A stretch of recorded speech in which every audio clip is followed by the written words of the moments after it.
Good morning, everybody. Happy Thursday. We have an amazing show for everybody today. What do we have, Krystal? Indeed, we do. Lots of big stories that we want to talk to you about this morning. First of all, the New York Times actually forced to admit that our sanctions on Russia have completely backfired. Their word is boomeranged. So they have some new numbers there that are pretty interesting. We also had some primaries this week down in Georgia and Alabama. A little bit of tea leaves, reading some contradictory indicators about the state of the Republican Party and Trump and all of that stuff.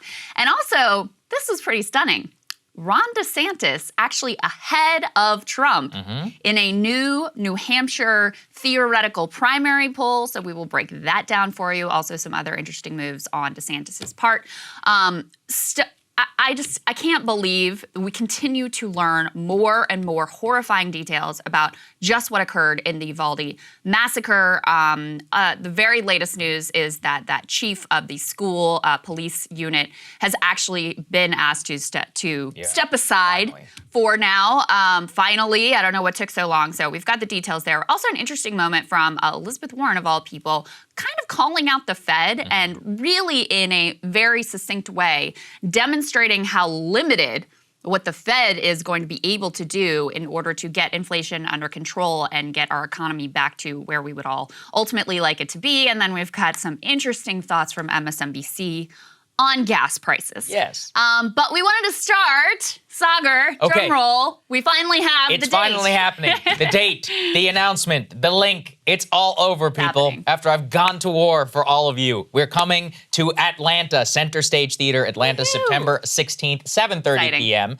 Okay, so here's how it's going to work. As we promised, the pre-sale is going live today. It will be in your email. There'll be a Ticketmaster link, and we're going to give you a password. You have to be a premium member for the first week in order to be able to buy tickets. If you're a lifetime member, here's how it's going to work, just to make sure that the seating and all of that works out properly. Go ahead and buy tickets, send us an email, we'll refund the cost. As we promised, lifetime members get VIP access. I do also want to say, because this is what they've warned me, if you are worried that this is going to be the only show, it is not the case. It is first of many. We have to go through this process and announce on this particular one before we can go ahead and book other venues. So we sort of have to demonstrate the desire for people to come and see us before we can book other venues. Yeah, just to give people a peek behind the curtain, venues and other people won't do deals with you unless you can show that you can sell tickets elsewhere. Hence, we were able to get a nice deal with this venue, Center Stage. Thank you, Center Stage, Atlanta. So go ahead, buy tickets, show the world that people can show up for Breaking Points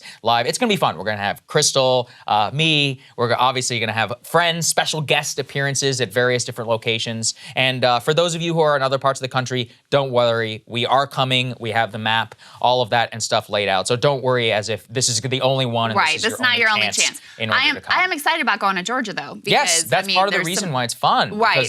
We timed it specifically to be, right in the heat of election season and just before some of the biggest races in the country are unfolding in Georgia right now. So to get to go to Atlanta, a city I haven't been to for a hot minute, I'm pretty excited about I have not been to Atlanta, I believe. You've literally never been? I've never spent time in Atlanta. I've traveled. I've obviously spent time in the airport. But that's basically it. I started college at Clemson University in South Carolina, and it's not that far from Atlanta. In fact, a lot of times you would fly in and out of Atlanta Airport would be like the cheapest one to fly down. So I spent a bit of time there when I was in college, and I've been back since, but I haven't spent a lot of time there since. So anyway, excited to go down to Georgia. We're coming to Atlanta. We're coming to other battleground states. We're coming to major metropolises. Don't worry, we are coming. For those of you who are in the area or, whatever, within a couple 100 miles, go ahead and buy tickets, show the world. Like we said, premium subscribers are the people who get the first shot at all ticket sales, not just this one. And for the lifetime members, you guys have guaranteed seats, no matter where, no matter what. As I said, buy the ticket, send us an email, we'll refund you the entire cost. So go ahead and tell us. Yeah, it's going to be exciting. We've been working on this for over a year. We were worried with COVID like a year ago. It was the whole thing. And think about the last time we did the very last thing that her and I did was that book show. It was March 2020, I want to say. In retrospect, probably shouldn't have done it. It was like March 19th or something. It really was. It was in Brooklyn. It really was like the last moment before everything shut down for COVID. And there is no doubt it was circulating the virus so much more widespread than certainly we realized and that much of the country realized at that point. But we got in right under the wire. Had an amazing time. That show, it actually, even though we probably, in retrospect, it was risky to do, we had so many people share with us that was like, I know. They really sort of held on to that for a long time because it was the last thing that they did and went out in public and did before everything shut down. So anyway, it's been a lot too long, and we're excited to get back out and get to be face-to-face with people because there really is nothing like that, just like direct human connection. Oh, I absolutely love that. I love meeting people, and especially like getting everybody together anytime that we were able to do that. It's been 2 years, and the show has grown so much. So, I mean, there's so many people who've never even had that opportunity in the last 2 years in order to even just meet us and have fun. And I've been studying other people and how they do live shows and live podcasts. So we've got some fun things planned, I think. It'll be good. We had some great innovations in our last one. We're just going to keep building on that. And now we have more production value, and thanks to our premium members and all of that, we can bring in some more people and we can really invest in the show. It's going to be a fun experience. And then just like the New York show, we're going to have the premium subscriber. They're going to be able to vote on all the topics, the stuff that we cover, and a lot of it will be made available on YouTube for everybody at a later date. So don't worry, you're not necessarily going to lose out. And like I said, get excited. If you're in the area, go ahead and buy tickets. We're really excited. Go ahead and tweet it out, post it on Instagram or whatever. We'll retweet it. We'll put it on Instagram, and let's sell this thing out so we can prove to the world that we can also we can sell some tickets here at Breaking Points. Indeed. All right, let's get to the news. All right, with all of that out of the way, let's get to the show. Go ahead and put this first tear sheet up on the screen from the New York Times. Lo and behold, New York Times even forced to admit, here's the headline here, Western move to choke Russia's oil exports boomerangs, they add in the caveat for now. The subhead here says, with China and India buying the Russian oil shunned by the West in an effort to force an end to the Ukraine invasion, Moscow is earning more now than it did before the war. Okay, let that sink in. You are paying more at the pump, in theory, in part, to punish Putin. In reality, we are punishing ourselves. And because the oil price has spiked to such astronomical levels, his regime, literally making more money from oil and gas than ever before. The Chinese and the Indians have stepped in. They are happy to buy oil at a discount. This is something that we have been covering here. Yes. There's another twist, though, that I learned in this article, which is that, you feel like, okay, we've shut Russian oil out of our system. We're not buying any Russian oil. Of course, we're buying Saudi oil and all sorts of other sort of criminal regimes, but put that aside. It turns out even that is not true. Because in particular, they trace to the Indian market. There's a lot of people who are happy to buy that discounted oil in India and resell it to us. They're transshipping it at a premium and exploit the arbitrage. So we're not even not buying Russian oil. We're just buying it at a more expensive price. So congratulations to everyone for thinking that this was, a great idea. And again, what we've said from the beginning is a lot of these effects were really predictable. They were really predictable. I mean, you don't have to look back at distant history to see that, first of all, our sanctions regimes have not been effective in terms of, forcing countries to comply with our will. That's number one. Oftentimes, they end up punishing the ordinary citizens of those countries and not the regimes. They end up playing into the hands of those autocratic leaders who can say, hey, your problems aren't with me. Your problems are with the West who wants to destroy you. And that's exactly what has happened here. So it really is, so bad at this point that even the New York Times has to admit it, Saagar. Yeah, absolutely. And President Biden is actually making a mistake. He is trying to tie the high gas prices directly to the situation in Europe. And he actually framed it that way. He's like, for all the Republicans who are criticizing me, are you saying that we were wrong to stand up to Ukraine or to support Ukraine and stand up to Putin? He's directly tying the two, which could spell big political disaster for him in the future. Let's take a listen to his speech yesterday. So for all those Republicans in Congress criticizing me today for high gas prices in America, are you now saying we were wrong to support Ukraine? Are you saying we were wrong to stand up to Putin? Are you saying that we would rather have lower gas prices in America and Putin's iron fist in Europe? I don't believe that. And you know what? If it was actually working, there would be a debate. We could have a debate. I still would be opposed. We've talked about that, but there would be a debate if this was actually, degrading Russia's ability to prosecute this war. That is the opposite, the literal opposite of what is happening. So it's just dishonest at this point to tell the American people like, oh, you're paying high gas prices, but this is helping Ukraine. This is not helping Ukraine. It's not helping us. We've effectively imposed sanctions on our own citizens. And the Russians are laughing at us. We've talked about those comments from Putin previously. I mean, just mocking the Biden administration and their policy. The latest from New York Times, that article we had before, Alexei Miller, who's the head of Gazprom, the Russian energy giant, quipped at an economic conference, the same one that Putin spoke at in St. Petersburg last week, that he bore no ill will against Europe because even as the continent's imports of Russian natural gas fell by, quote, several tens of %, prices rose several-fold.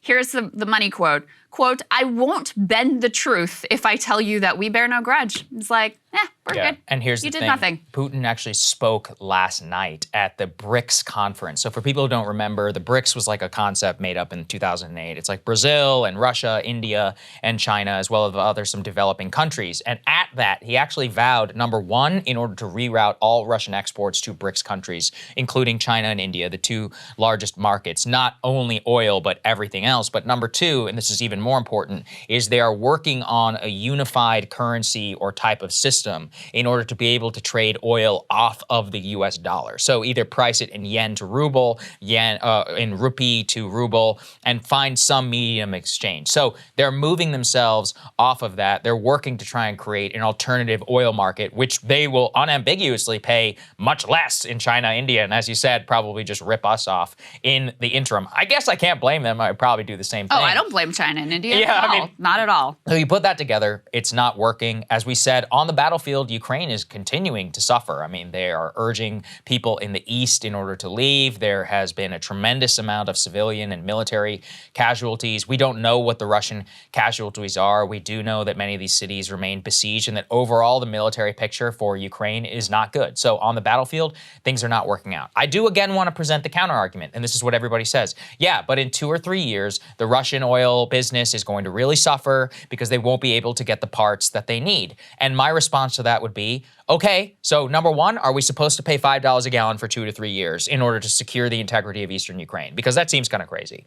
Number two is that in 2 to 3 years, the military situation will be completely different. Russia has the benefit of not having sky-high gas prices right now and a rapidly evolving situation on the battlefield. At this point, we have shipped everything to Ukraine that we possibly could, absent being able to get into an actual war. If they can't get it done with what we've sent, it's not going to happen. Like, let's just be honest here. And so we then need to move things towards a diplomatic situation. And my problem, and we're about to talk about this with Germany, is that there is no appetite in the West for considering the grand strategic picture. We need to align the incentives for President Zelensky to know that he will remain secure in power, that he will remain and continue to have Western aid, and that all of that will be there if he continues with negotiations, frankly, even more. And instead, the opposite incentive is that the more bravado and stuff that they present, the higher the amount of dollars that get sent over to the Ukrainian regime. So we really do need to consider, like, grand strategically what we're trying to do here. I mean, just to put it really simply and directly, we have higher gas prices. Yeah. We have a worldwide hunger crisis caused in part by this war, in part because Russia's unconscionable actions, in part because of our own response. There are a lot of developing world nations that are unable to purchase the grain and fertilizer from Russia that they normally depend on, and are especially depending on now because of our bank sanctions on Russia makes it effectively impossible. So we've got gas crisis, food crisis, Ukraine is losing, and Russia richer than ever. Mm-hmm. Tell me what part of this policy is working. Tell me what part of the policy is working. I mean, and then to your point, you're like not allowed to say that or people freak out. If you say, hey, we need to figure out how do we get to the negotiation, how do we wrap up this war in the interest of everyone, especially the Ukrainians? You think they want to be at war for 3 years? You think they have time to wait around for the sanctions to start to bite 3 to 5 years from now? I don't think so.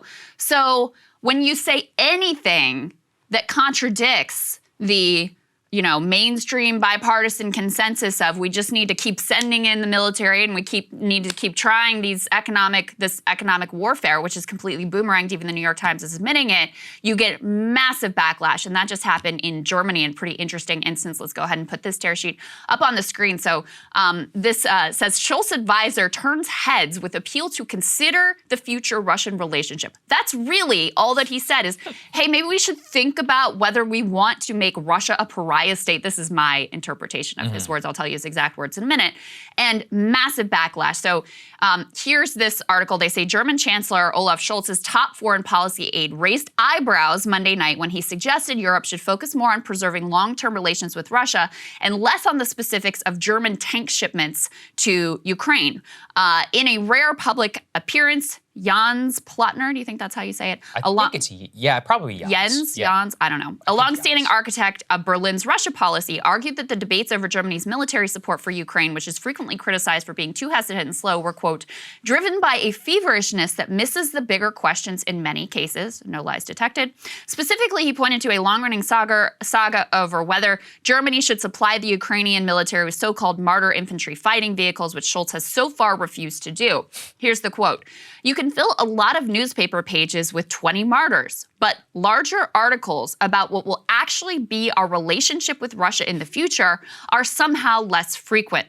And that's a question that's at least as exciting and relevant, which could be discussed, and where there could also be a public discourse.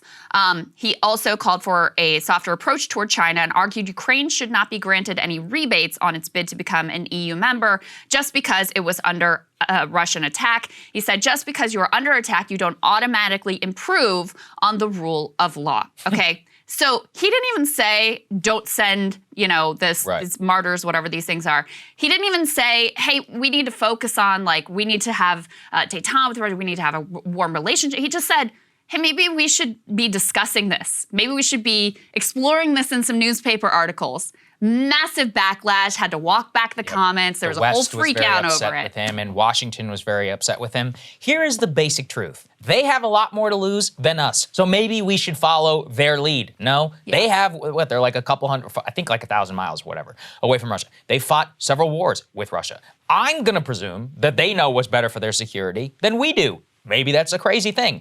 There's a lot of talk of allies and allyship here in the United States. Aren't you supposed to listen to them and be like, what do you guys want? Tell us what it is. Why are we imposing our will on a situation that has negative impact on us, quite literally, whenever it comes to that? Also, the energy situation in Germany is a catastrophe. If you care about the climate, Austria, Germany, Italy, and the Netherlands are resurrecting coal-fired power plants as of right now in order to move towards bringing more energy domestically. So, as a result stupid as possible denuclearization and reduced natural gas imports from Russia, Germany and Austria and the Netherlands, Germany being one of the largest, I think the largest economy in continental Europe, is now going to have to produce significantly more coal-fired energy in order to meet their goals, which is terrible for the climate. Also, people don't know this, coal is very expensive. It's actually not cheap anymore compared to many of the other instances or many of the other alternatives. So consider this. People are paying sky-high gas prices, and the energy that they're going to use in order to heat their homes in the middle of the summer, and then come winter, because we all know that that's going to happen, in order to heat their homes in the winter and cool their homes, right now is going to be filthy coal-powered energy. So consider the broader impact of that. That is a catastrophe. And listen, the Germans have made a grand strategic decision that they want to continue some sort of commerce relationship with the Russians. I think that is broadly the Germans' business. To the extent that I make fun of them, it's for taking offline their nuclear power plants and for saying that they don't want to do so. So maybe they'll consider some of that. I guess, though, the Greens, if the German Greens don't denounce this more than they denounce nuclear, they're truly full of shit. But whenever you consider the broader implication, we have to have energy here in America. We're going to talk a lot about that today with the gas tax and oil. They need it in Western Europe as well. These are still developing countries, or these are developed economies. They have a certain standard of living in order to meet the most basic baseline. Yeah. And on top of that, you consider, peace between the great powers on the continent. Yeah. All of that seems very important. I'm not saying the situation in Ukraine isn't important. We have to take stock of what it all is, what's happening, consider the Ukrainians' interests and ours. And we should never subjugate our own interests under what is for Ukraine first. It's not clear to me that the policy we're pursuing is good for it. Yeah, I don't think it's good for anybody. But I'm saying even if it was, I would still. It's been good for the Chinese. They're getting a good deal on gas. Yes. It's been good for the Indians who are getting a good deal on gas and are able to sell it back at a premium to us. So I can't say it's not been good for everybody. Although, India also one of the countries that will be impacted by the rising price of food. So I mean that's not costless either. But I do want to say one thing about the gas tax holiday that now has been proposed and is being pushed by the Biden administration before we move on here. And Saagar's going to be talking about, we're also going to be talking to Skanda, who's done a lot of thinking about how we could get gas prices under control in a very sort of thoughtful and nuanced way. But Biden has decided to lean into this gas tax holiday idea, which, number one, is not likely to have much of an impact on what you pay at the pump at all. So it's impotent. Number two is basically a subsidy to the very oil companies that have had these massive record-breaking profits, but the only thing they want to do to it is make rich people even richer. So number two, it's a subsidy to them. And number three, he has to get this through Congress. Congress has already said this isn't even. It's not going to happen. On gas tax. Yeah. So what are you doing? I mean, you're proposing this policy that's an impotent subsidy to the oil and gas companies that's not even going to pass. What we're talking about here with Ukraine, while of course Putin's price hike isn't everything that's going on with inflation or with the gas markets, it is true that our ban on Russian oil is certainly having an impact on the cost of gasoline. This is something that is completely in your power. And, he likes to pretend we can't do anything about it, or that if you're arguing against it, you hate Ukraine, when the reality is it has had the polar opposite effect of what was intended. And I just wish they would be honest about that. We tried it, it didn't work, let's try something else. How about that? I completely agree. I mean, at the very least, give some people some hope somewhere. But if you say that this is all tied up with Ukraine, you're not going to like what the answer to that question is a year from now, whenever you're hey, how much longer do you want to pay $5 a gallon at the pump in order to make sure that the border of the Donbass is slightly different than 1 year ago? I mean, these are not questions. We didn't live in democratic societies in World War I, absent the United States. And a lot of those countries found out the hard way in terms of their domestic politics that a lot of people were yeah, why are we spending millions of people to die in order to make sure that the French border moves 1,000 feet? These are all questions which have to get democratically resolved. And if you are a supporter of the Ukrainians, the last thing that you probably want is for the U.S. domestic populace to turn against it and just say, you know what, peace at all costs, we don't care anymore. If this is going to be the impact that we have over here. And I very much see that could be the case, both on history and look, it doesn't take a genius politically in order to figure that out. All right, let's talk about the primaries that happened on Tuesday. Let's go and put this up there on the screen. So we'd been taking some note of what was going on in Alabama. At the last minute, it seemed that Mo Brooks, the congressman there, might have been able to pull off some sort of upset win. You'll remember he was endorsed by Trump, then unendorsed by Trump. He for, went quote, woke, Saagar. Going woke. And by woke, he means we need to move on from the 2020 presidential election, and did not commit to investigating and possibly trying to replace President Biden whenever he became a senator, just to give you an idea of how batshit Trump's criteria for endorsing certain candidates are. Anyway, so he moved on to Katie Britt. So she's a 40-year-old. She'd actually be one of the youngest members of the United States Senate. She's a former staffer there. She was definitely the pick of Mitch McConnell and of many of the other establishment types here in Washington. And she overwhelmingly won the runoff election. So that was a victory for Trump, just to show that he could endorse somebody, unendorse somebody, and then endorse somebody else, and that they would be completely fine. However, in the neighboring state of Georgia, it did not work out that way at all. Let's go ahead and put this up there on the screen. So two of the Georgia runoff races that went to the ballot actually went against Trump, which is really interesting. So we have here in the Georgia 6th District, Rich McCormick,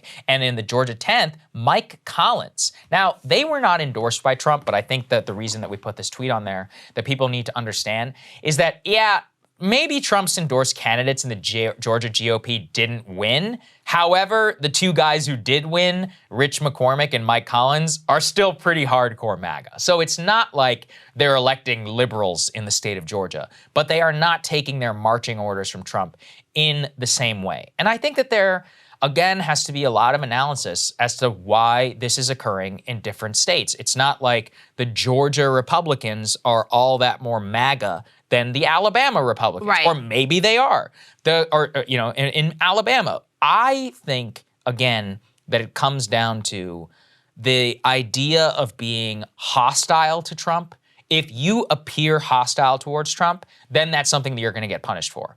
If you just criticize him or you don't engage with his criticism at all, a la Brian Kemp and Brad Raffensperger, Joe and others, then you will survive. The Georgia Republicans will say, I'm going to think for myself and I'm going to stick with you. So I think that given that these guys who beat the Trump runoff candidates weren't endorsed by Trump, but were still very MAGA in their affect and more, Georgia Republicans were like, maybe Trump got it wrong in this particular case. But if these guys were pro-impeachment or, like a Mitt Romney type, I don't think that they would win. So it's a very, very tricky dance in order to try and win these primaries. At this point, I don't know that I can apply one rule. I don't know. Yeah, I don't live there. I mean, we looked at South Carolina. There was one pro-impeachment person who won and one who lost. The neighboring district. It's hard to really look at all of this and apply one single rule. It really seems to be very, very dependent on local conditions, what these candidates said, how hard Trump went against them, what is the state.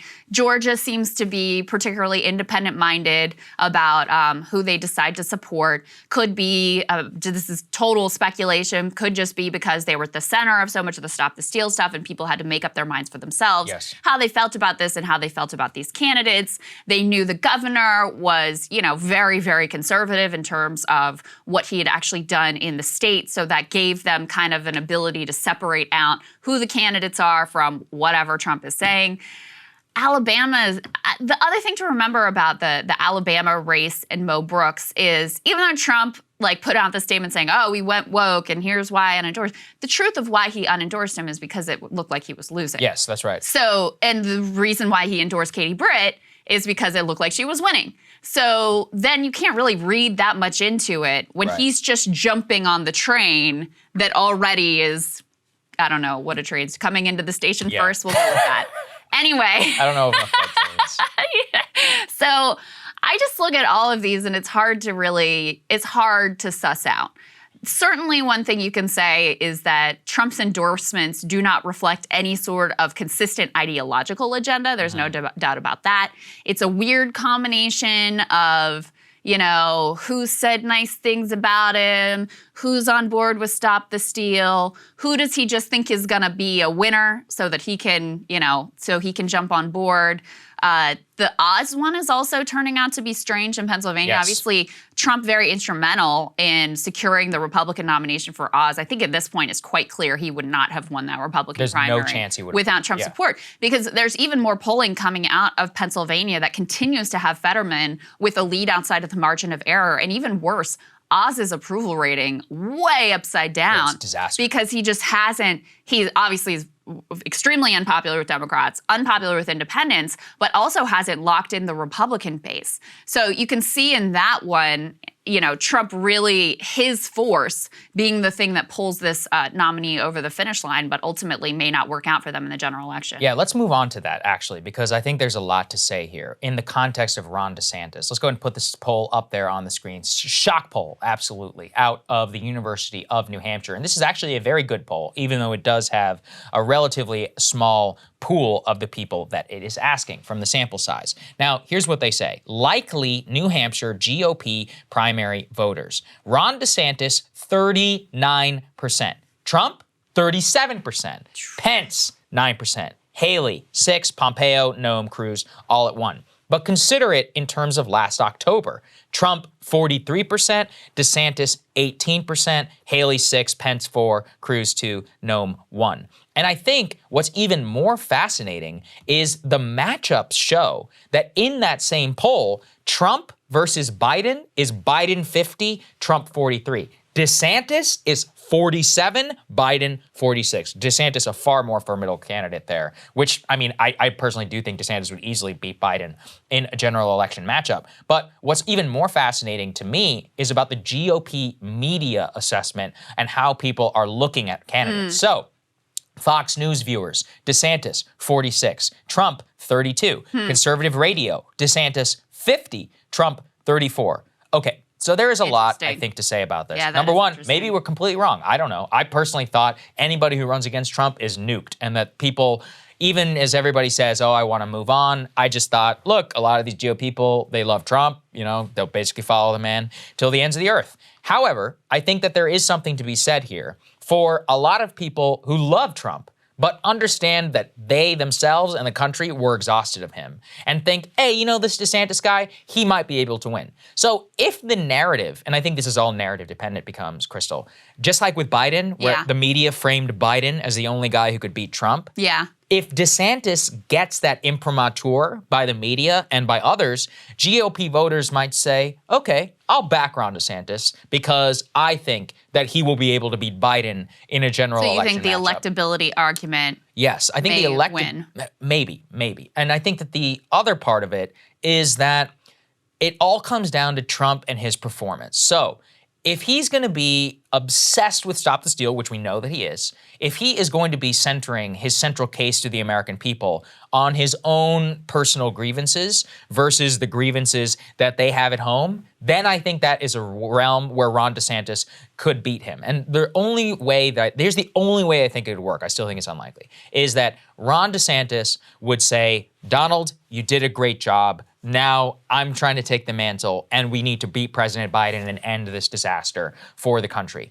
And he never engages him in any real criticism. As I said, you can't appear hostile towards Trump. And at the same time, Trump, yes, while lobbing bombs at DeSantis, is obsessed with Stop the Steal and all of that, and showing us that, you know, he's just an utter narcissist and not actually fit to be the commander-in-chief. In that realm, I think it's possible, although still very fraught, for DeSantis to be able to win. However, I think that Biden is such a disaster that Trump can combine his political appeal and knowledge of targeting the gas price continually, of making fun of Biden for being old, which, you know, he gave a speech where he's like, I make this promise to you. I will never, ever ride a bicycle. I'm sorry. Like, that's funny. That's funny, okay? He will definitely keep that promise. Right, so if he keeps that, I don't think he physically is capable. He's probably never ridden a bicycle in his life. So if he hammers Biden on gas, if he, you know, makes fun of his infirmity and spends the majority of his time on issues that connect with the broader electorate, the Republican base, in addition to his Stop the Steal nonsense, then it's possible. So it's all about balance. I don't know how this is going to work out. Trump is also he's such a force head to head. And he knows, he just knows how to humiliate people. Remember how those Republican primaries played out. Just one person after another, he would humiliate and destroy and make them look like complete cucks, to use, you know, the sort of like visceral language. And so it's hard for me to imagine how it works out being like, I have no real critique of this person. I just want to be president instead. Yes. I don't see how that works out. Now, I did see Nate Silver, for what it's worth, I want to give the other side of this. His analysis was like, look, in 2016, you had this extremely divided field, and Trump was able to win with relatively low vote threshold. He would win with like 30%. Right. So now, if you have one main alternative, that's a different dynamic than 2016. But of course, 2016 was before he had been president and before he had really solidified this extremely loyal following. So it's just hard for me. I am very surprised by this poll. And the other thing that's interesting to me about the poll is it wasn't that Trump fell off by a lot. He lost a few percentage points from where he had been in October. It was that DeSantis had really surged. Yeah. So people had gotten to know who he was. You know, I'm sure like the liberal media talking about him, freaking out. I'm sure that helped his hand a lot. And conservative radio, Fox News sort of leaning into DeSantis, that's definitely bolstered his image among the Republican base. And then the other question is, how much is New Hampshire reflective of the broader country? because it is an unusual state, and so you could see them having sort of a different take on the race or different inclinations in the race than other states. And we see that in primaries all the time, where the result in New Hampshire will be different than what comes out in other states. So I am still extremely skeptical of how this would work out, because again, how do you defeat a candidate that you are afraid to criticize him? Yeah, I know. And Trump is not going to be afraid to criticize him. You know that. He's going to lob everything possibly can. And Trump, he is a formidable candidate. Yes. He is very, very talented in those head-to-head, live in the moment, response debate situations. He is extraordinarily effective. So I continue to find it hard to believe. And I just also don't think Republicans have been turned into the little mini pundits that the Democratic base has. Republicans with Trump, they went with the guy that they wanted, prognosticators be damned. So I also haven't seen from them this same let me weigh what the moderate suburban woman is going to want in a candidate that I've seen out of the Democratic base. And DeSantis is thinking strategically. So let's put this on the screen. He has declined to ask Trump for his re-election endorsement, which is about as big as an FU in the state of Florida, considering that Trump lives in Florida. Also, this is where I just don't. So I do think DeSantis is going to win. That being said, apparently the polls are roughly tight. Look, in general. Wait, for governor they're tight? For I'm surprised by that actually. Ish, within a couple of points. Yeah. Look, Florida is still a relatively split state. So I don't know how it's going to work out. I'm under the presumption I think he's going to win. He's been dramatically popular there from what I have seen in terms of his actual favorability ratings and all of that. So if DeSantis does win re-election without the endorsement of Trump, or the re-election endorsement of Trump, and there's no way in hell Trump is going to endorse him, without DeSantis groveling on his knees and asking, that is proof positive that you can win. He's from one of the biggest swing states in the country. I do think on the stage, though, where things could get formidable is, and I read this with great interest, the New Yorker's Dexter Filkins, who I love, was a great war reporter, just went ahead and profiled Ron DeSantis. There's some liberal annoyances within there, but he was able to secure an interview with Trump to talk about DeSantis. And what's the only thing that Trump said about DeSantis? He was nowhere, I endorsed him, and that's the only reason that he won. So that is going to be a very potent thing that Trump would have on the stage against Ron DeSantis if Ron is trying to say that he is more electable than Trump. Another thing that came out on the profile, and this stuff does matter and will show up on the campaign trail, apparently, DeSantis does not like to do retail politics.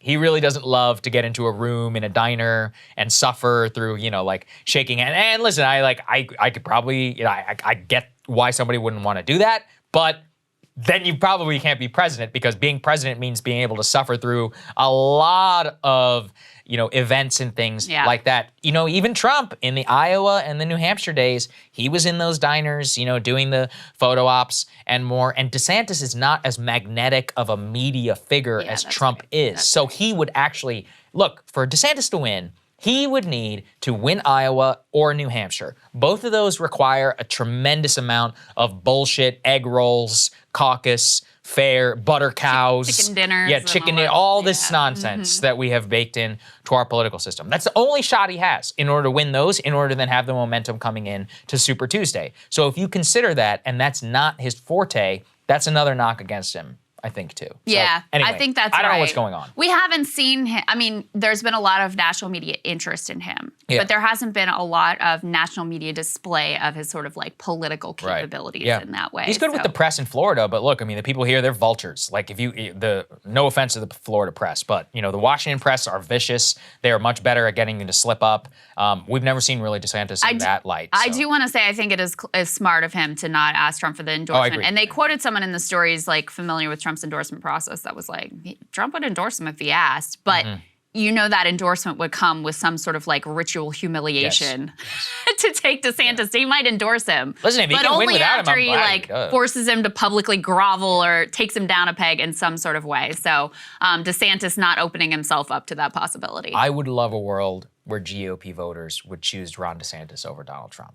I just don't think. I would think it would be better for the country. I think it would be better for a lot, but I'm still skeptical that it could happen. Although I'm less skeptical than I was the last time that we covered it. So that's where I'm at. We'll keep an eye on it. All At right. the same time, we're getting some more official details that are supposedly accurate about what happened with the Uvalde massacre.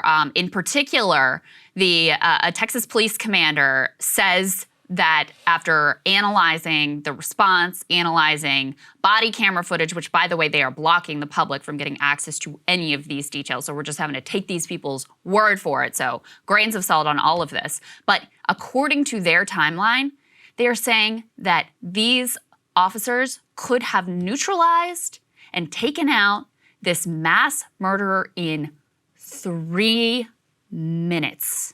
3 minutes. Let's take a listen to a little bit of that. 3 minutes after the subject entered the West Building, there was a sufficient number of armed officers wearing body armor to isolate, distract, and neutralize the subject. The only thing stopping a hallway of dedicated officers from entering room 111 and 112 was the on-scene commander, who decided to place the lives of officers before the lives of children. That's what it comes down to. That is what it comes down to. You see those photos, Krystal? Those guys, they had semi-automatic rifles, they had body armor, they had ballistic shields. They had, they had the thing to pop open the door. And it also, by the way, it turns out the door was unlocked, so they didn't even need that. But if they did, they had it. Right. I mean, all of that. And just to give you guys an idea of how insane things were, let's throw this on the screen. Eva Mireles called her husband. She was one of the teachers who was killed. Her husband was a police officer, said she was shot and she was dying. And when he tried to save her, he was detained, had his gun taken away, and he was escorted from the school. Now, at the very least, we have some good news right now, which is that Pete Arredondo, the guy who was the head of the police department of Uvalde CISD and made the call to not go in and to take down the shooter, has been relieved, placed on a leave of absence as of yesterday. However, he remains, Krystal, on the city council. And listen, I mean, I don't really know how the law works. I think it's a good reminder right now, by the way, that the Supreme Court says a cop has no obligation to protect you. So you should actually keep that in mind. Given everything, I do not see how, at least in moral justice, that at the man who made that call, Pete Arredondo, should not be prosecuted in some form. And if that is not allowable under law, somehow needs to be civilly held accountable for what has happened here. Because you could see those officers outside. You could also see the Border Patrol guys. By the way, everybody's lined up. They're all G.I. Joe'd out, you know. I'm not, no disrespect, since those guys are actually the ones who went in and killed the gunman. But I'm saying the guys who were there on the scene, you could see the picture. You could see the timestamp up in the corner, had everything they need. I've had a lot of cops message me saying, I would have gone in with my service revolver, or my service pistol. Yeah. No body armor, nothing. I would have gone in. That's my job. That's what I signed up for. And yeah, I don't know. I mean, you see the photo and you see these stories about Eva Mireles, his husband. I can't imagine. I mean, imagine him. Imagine. What is that guy going through? And he was not just a police officer. He was a police officer for that school district. Yeah, right. And they stopped him and took his weapon and forced him out of the school. He was the one good guy with the gun that wanted to do something. Poor guy. And they did. I can't imagine how he goes forward. I mean, it's just so horrifying to imagine. And some of the details, they released an official timeline that had some of the dialogue between these officers. And it is as bad as you imagine with regards to Pete Arredondo. I mean, he really was, at least according to what they're telling us, and there is a massive statewide cover-up trying to block journalists and the public from having access to these records on their own. Mm-hmm. But according to what they're telling us here, you've got, you know, first of all, the 3 minutes, within 3 minutes, they could have taken this guy out. That's number one. Number two, they have at 11:56, an officer asks, he says, y'all don't know if there's kids in there? If there's kids in there, we need to go in there, this DPS agent says. The officer replies, whoever's in charge will determine that. So it's this like bureaucratic blame shift. It's not my responsibility. It's not my call. I'm just going to defer to, ultimately, I guess, Pete Arredondo. Then at 12:23, Arredondo says, we've lost 2 kids. The walls are thin. If he starts shooting, we're going to lose more kids. I hate to say we have to put those to the side right now. Basically saying we have to sacrifice all of the children that are in those 2 classrooms. That's our only option here. That's all we can do. At 12:27, he actually says, people are going to ask why we're taking so long. We're trying to preserve the rest of the life. There were kids, and this teacher too, by the way, who were bleeding out on the floor. There were other kids who had not yet been shot. We know this at this point. There was one of the teachers died on the way to the hospital. A few minutes could have saved that some of them life. have been crippled for life. Yeah, that's exactly right. Nothing. 12:28, he said, we have master keys and they're not working. The door was unlocked and they had the crowbar thing to pop it open even if it wasn't. And then finally, at 12:30, said, okay, we've cleared out everything except for that room. We're ready to breach, but that door is locked. And when he finally allows the Border Patrol agents to go in, he's like, you all can do it if you want to. I mean, it wasn't like, get in, we gotta go, I guess if you guys want to, you can go in. It is just so astonishing. And then the fact that, there's this cover-up, not allowing the public to see for themselves after all of the lies and the manipulations that they've been caught in, one after another. There was another piece of this, Saagar, which is Texas Governor Greg Abbott, who at this point is also implicated in those decisions to keep records from the public. But, he was very angry publicly about the lies that he had been told initially. And they released his handwritten notes saying, what they told him specifically had happened, including some of the things that we know now are blatant lies. Arredondo was in that room. And when Abbott was being given this list of lies, could have spoken up at any time to clear up the record. No, none of that ever happened. So it is unconscionable. The other piece of this is they are planning on now demolishing this elementary school, Robb Elementary School. Go ahead and put this last piece up on the screen there, guys. Which, I understand. I certainly wouldn't want to send my kid there again, but you damn well better get all the evidence out of that school. I was going to say, before you demolish it, especially when you've got like a pretty clear reluctance to show the public anything, and then the news we get is, we're just going to demolish the school right away. Okay. There's some cover-up vibes, basically here. Listen, it's difficult to find and summon the words. Like, yes, it is. These guys need to be held account in the strongest possible way. I was actually thinking about it. 150 years ago, in the frontier days of the Old West, Arredondo and the guys who held this up would have got what's coming to them. And, that's the region. And these kids are dead, and the elementary school is now going to get demolished. The city itself is going through this horrific trauma. The attorney general seems to be nowhere, not doing anything. I don't know why somebody can't just stand up. It's God's plan. I don't know why somebody can't stand up for Texas. I don't know why, somebody needs to pay is really the only answer that comes out of here. But we do have details also on Washington. Yeah, so the gun bill that passed in terms of Washington's response, to my surprise, they actually look like today they are set to overcome a Republican filibuster to push forward with this bipartisan gun bill. Go ahead and put this up on the screen. We've got this from the New York Times. Bipartisan gun bill clears initial vote in the Senate. The 64-34 vote came just hours after Republicans and Democrats released the text of the legislation, which could become the most significant overhaul of the nation's gun laws in decades. Now listen, there's not a whole lot here, but it is something, okay? So let me read to you the details of what's in this 80-page bill, which again is expected to overcome filibuster today because you've got somewhere around 14 Republicans who are supporting it. So the 80-page bill would enhance background checks. Specifically, they would give authorities up to 10 business days to review the juvenile and mental health records of gun purchases younger than 21. So they're not being banned, but they are subjected to a more extensive background check review.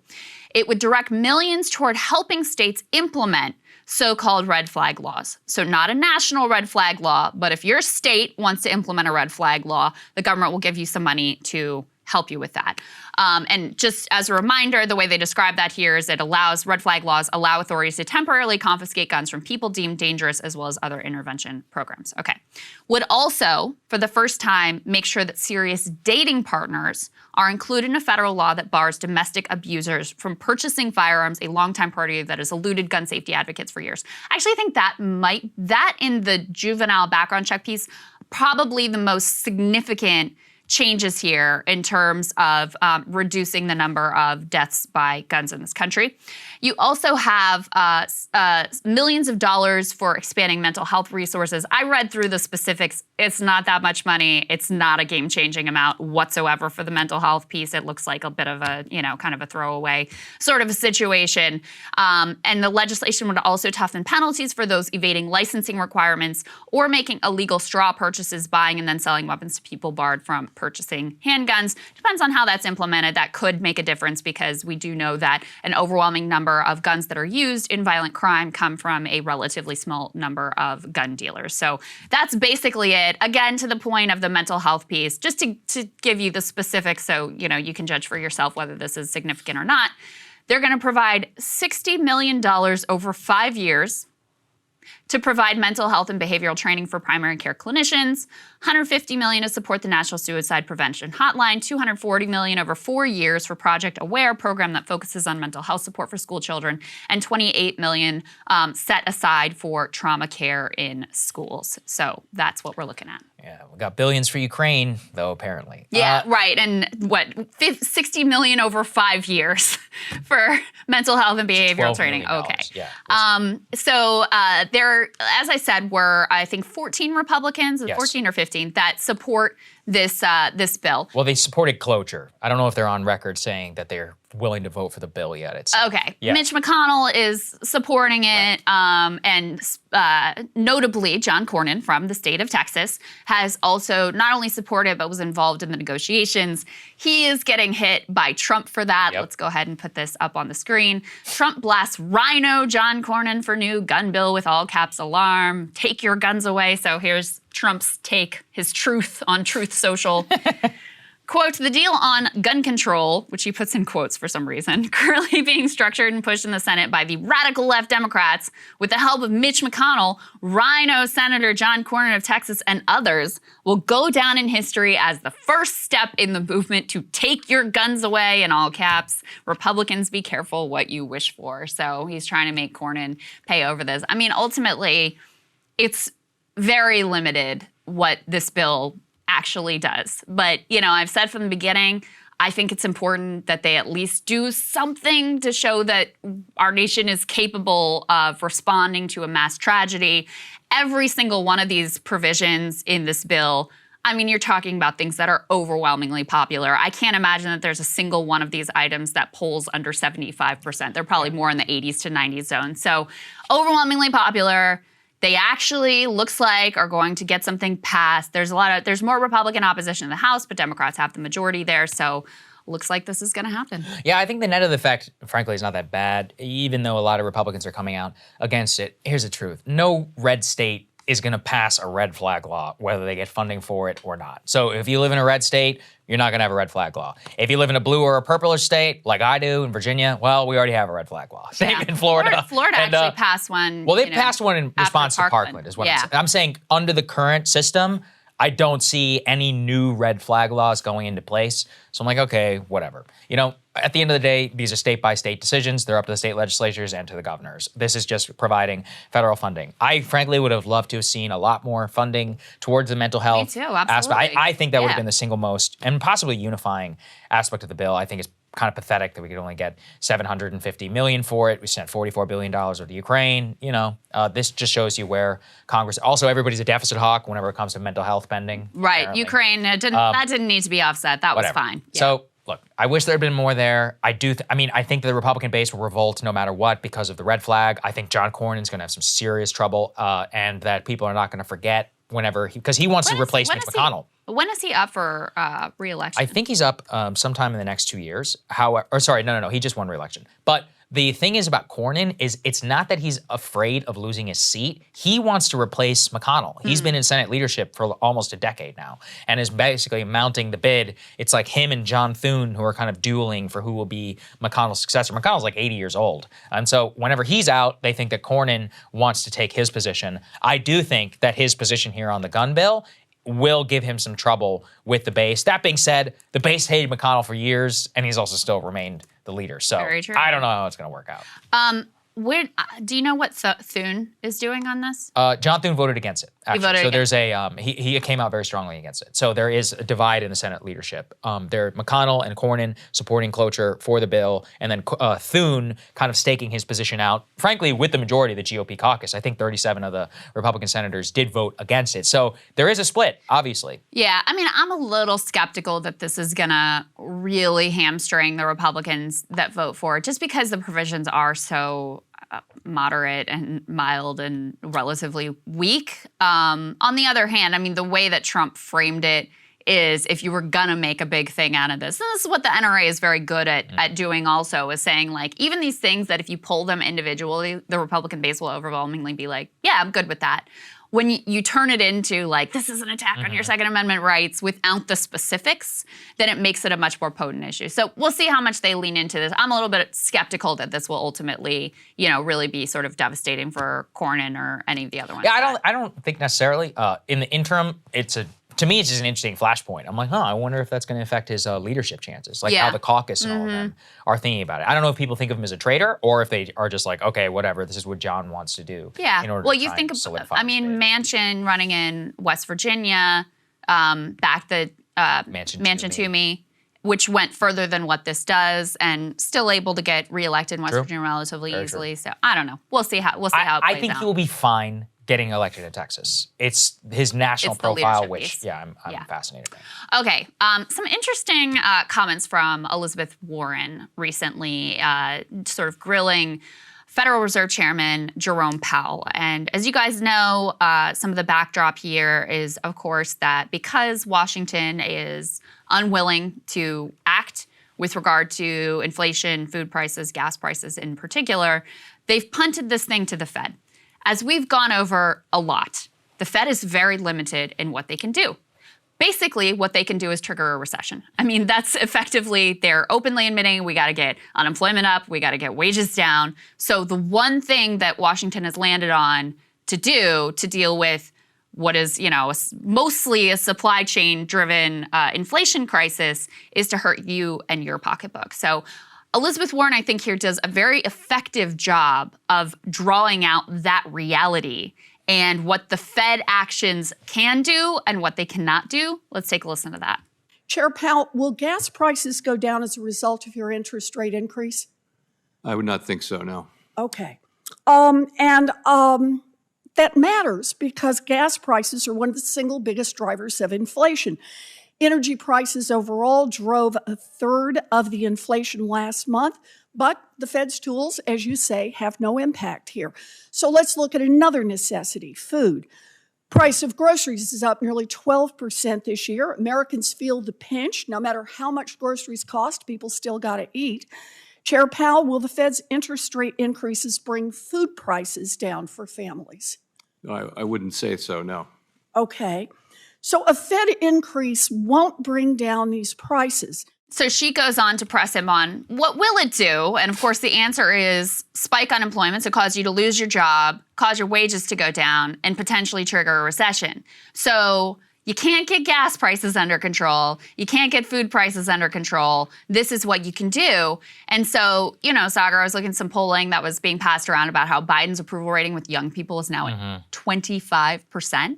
And you think about it, I mean, you just step back and you're like, yeah, their policy with regards to gas prices is literally to increase them through the Russian oil ban, as we covered earlier, and to lean on the Fed to effectively trigger a recession. I mean, that's their policy. So it's a miracle anyone approves of what they're ultimately doing here. Yeah, and look, Powell destroyed so many of these talking points, by Biden. He was like, no, it's not going to have any effect on food. No, it's not going to have any effect on gas. They were like, what about inflation? Is that a result of Putin? He's like, we had high inflation before the Russian invasion. So but he is doing all he can. He has only control over interest rates. Yeah. It's the president who has control over fiscal policy and other policy that actually do something about this inflation, some of which he refuses to do other than a stupid-ass gas tax holiday, which won't even happen. So consider that. At the same time, here's what the elites want to do. They basically want to destroy the U.S. economy in order to bring inflation under control. Let's throw this on the screen. Here's what Larry Summers is saying, and he's just saying the quiet part out loud. I don't want to target him specifically because this is what they all secretly believe. We need 5 years at 6% unemployment or 1 year at 10% unemployment, Great Recession level unemployment, in order to bring inflation under control. And you know what? He's not wrong. He is not wrong that in the current toolkit, with considering that the Fed was the only policy instrument, that actually is the only way in order to do that. The problem is that 3% unemployment we're at now to 6% is, I don't know, tens of millions of people in this country. 10% unemployment, I can't even begin to describe our current economic condition and what that would mean for millions of not only workers, but their families and their dependents. People forget the fallout from the Great Recession. A lot of people just never went back to work. A lot of people had to drop out of the labor force, or they had to find underemployment, cash employment, or working 2 jobs, lost a lot of benefits, lost their house, bottom fell out of the retirement portfolio, underemployed up until the day that they could finally hit Social Security earlier. You think that's not going to happen at 5 years at 6% unemployment? Millions would drop out of the workforce. Millions of people would opt for early retirement and near poverty wages. And by the way, it's not like the price of gas would go down either. Right. To the extent that gas drops, it'll drop to maybe $4, and that would not be based on supply, which is what we need to deal with. It would be based on the fact that people are too poor to drive. Right. I don't want to live in that country. Correct. Yeah. I mean, and this is the thing too, is that even if the Fed triggers a recession and causes 10% unemployment, it's not clear that their actions alone will actually get inflation under control. I mean, Powell is admitting it there, like, nah, this isn't going to really deal with gas or food prices, which are the most painful parts of inflation for most people. But something that Skanda has been writing about, and also that Dave and Dan has been writing about, is it's not just that the Fed will crush demand, and by crush demand, that means hurt you, right? Depress your wages, your ability to spend money. So your wages will be hit, you may lose your job, destroy your ability to buy, all those things, right? So not only will the Fed's action do that, but it's actually not true that the Fed won't do anything on supply. Hiking interest rates will actually hurt supply because you will have some effects of less investment, and that means, you know, less building, less houses being constructed, these sorts of things that, so, you know, if inflation is a mismatch between supply and demand, you're crushing demand, yes, but you're also gonna cause some issues on the supply side, which could exacerbate the problem. So it's not even clear that the Fed's actions alone, without legislative action, without our government actually functioning, and without, you know, Biden stop his idiotic policy with regard to Russia also, which is exacerbating the situation, they could actually make things worse. And this is something that David Dan has been writing over at the American Prospect. We can put this tear sheet up on the screen, sort of drawing this out. And he says the Fed's crushing investment right when we need it. He writes the Fed strategy might not cure the disease. It's hard to attribute inflation entirely to an economy running hot when there hasn't been any economic stimulus in 15 months. Fiscal policy has now turned sharply negative. What looks to be the greater problem is a simple shortage in physical capacity to sustain a decent standard of living. The main pockets of inflation right now are in fuel, which is rising because of supply shocks from Ukraine, a bottleneck in refining capacity, food, also stunted due to war, and housing, damaged by a decade of underbuilding. Investment is needed to deal with all of these categories, but thanks to the Fed, investment is now harder to do. Indeed, researchers from the Federal Reserve Bank of San Francisco recently concluded that problems other than demand account for about 2/3 of current inflation. And the only tool we are using is targeting demand, again, the thing that hurts you, when that is not even close to the majority of what's going on here. Well, David is right. I mean, we have to transform the American economy That's and the what we American need, stock yeah. market. We have to build more warehouse space in order to be more comfortable with inventory. We need more manufacturing capacity here in the U.S. so that we don't rely on globalized, just-in-time delivery. We need the ability in order to build resilience into the economy, and that costs money, and that means investment dollars. When you don't invest and you don't have the capital to borrow, well, you're going to have to cut cost. And when you cut cost, you both cut investments and you cut jobs. And then when demand goes down, you have further revenue that's coming in the door, which affects your ability to borrow. So you're only become leaner, and shareholderism means that we're going to try and squeeze even more values out of the stock. Yeah. The best way to do so is what? Cut even more jobs, cut more investment. So at the time when America needs investment more than ever, we are effectively choosing the opposite. And I think we should all take Chairman Powell's words to heart, which is he is admitting to us it will not affect either of the prices. That's right. And the sad thing is we had a lot of years at 0% interest rates to do this investment. Right. And instead, companies, bought back their own stock and issued dividends, and they didn't do the investment. The federal government completely hamstrung. They didn't do the investment. So that's the other piece, is we had this window of a decade to set ourselves up for the future so that, and reshore capacity, all of those things, and we lost it. So it is, guys, I really think it's going to be ugly. I'm very concerned about where we're headed right now. I think it's going to be bad, unfortunately, as well. Okay, all right, let's talk about MSNBC. Things are bad, as we just laid out. People need to be honest. I think that we are here on our program about what that means for you and elsewhere. However, and to try and speak to the pain that I know that so many tens of millions are feeling. Over on MSNBC, they have a different tactic. So they invited the Washington Post's personal finance columnist on. Here's her advice on why you shouldn't be worried about gas prices. There is a great deal of Americans where it is uncomfortable that they're spending more, but they are not going to go under. You got to stop complaining when there's so many people who literally the inflation rate means they may only have 2 meals instead of 3. There are Americans who did extremely well in the last 2 years in the market. You still have your job. And yeah, it's costing you more for gas, but guess what? You're still going to take that holiday, that 4th of July vacation. You could still eat out. So I'm going to need you to calm down and back off. Calm down, back off. You can still afford it. Consider the implications of what she's saying, which is that, listen, it's fine. You're still going to be able to live your life, so you should stop complaining. Now, I grew up in a country in the 1990s where the overwhelming idea that we were all fed is that all of us were going to be better off than our parents. Why my parents came here, why a lot of people still want to come here. That was kind of the underlying ethos of the American dream. This is basically sit down, shut up, calm down, back off. Also, just because you're still driving and want to pursue a leisure activity with your family after, 2 years of being locked up, does that mean you should be penalized $5 a gas? Also, she was like, yeah, some people have to cut back from 3 meals to 2. Do you know what that means? Right. Do you actually know what that means? Because we do. Well, we covered here actually about how even removal of child tax credit means that millions of children are actually now on the precipice of hunger or are food insecure. That's right. Here in America. So this actually has serious implications. A majority of families are struggling to feed their kids right now. Right. So I think she is not really in touch with how many Americans are at the edge or behind and struggling and already are at that 2 meals a day. I mean, we read those statistics about the number of parents who are having to skip meals so that they could feed their kids. Eat less. Number of families who just literally can't make it and are already relying on food pantries.